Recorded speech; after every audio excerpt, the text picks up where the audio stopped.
Why are we listening to soundtracks? It's a good question. It's the music of today. It's the orchestral music of today. When we watch a movie or when we play a game, the music and the soundtrack is the part of the experience that connects you, the player or the film viewer, emotionally to the story or the character or the world.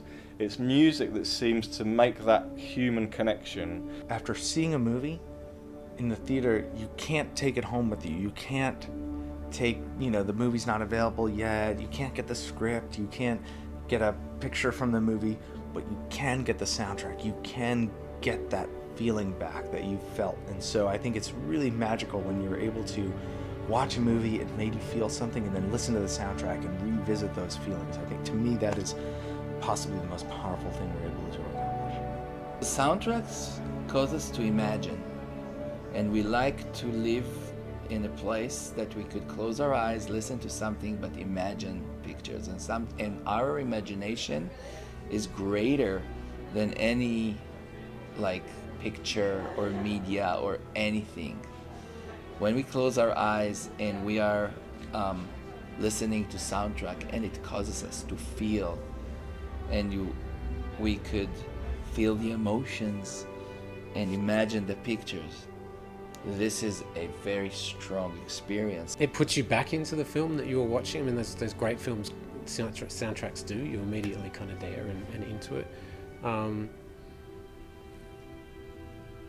I think sometimes some of them it's a kind of new way of listening to more classical based music as well. It's because we don't so much now have symphonies written anymore, or that is not the popular music. So maybe that's the evolution of orchestral music, if we are talking about orchestral scores.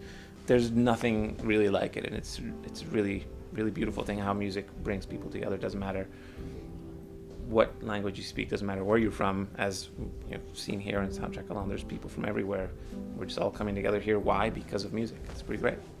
For game music, that's super exciting, because the stories we can tell in games, we can kind of make anything.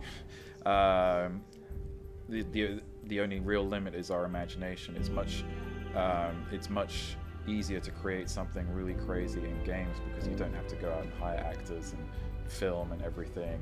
You can do crazy stunts in games because you don't need to film explosions and things like that. And in many ways, film composers are the classical composer of our day.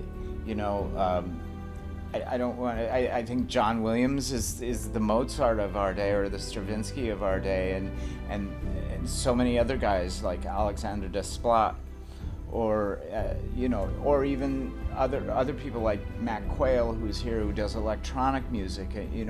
This is very interesting music. It's interesting instrumental music. So you ask me, why would we listen to soundtrack? It's like asking somebody, why would you listen to Stravinsky? Why would you listen to Rachmaninoff or Mozart or Schubert?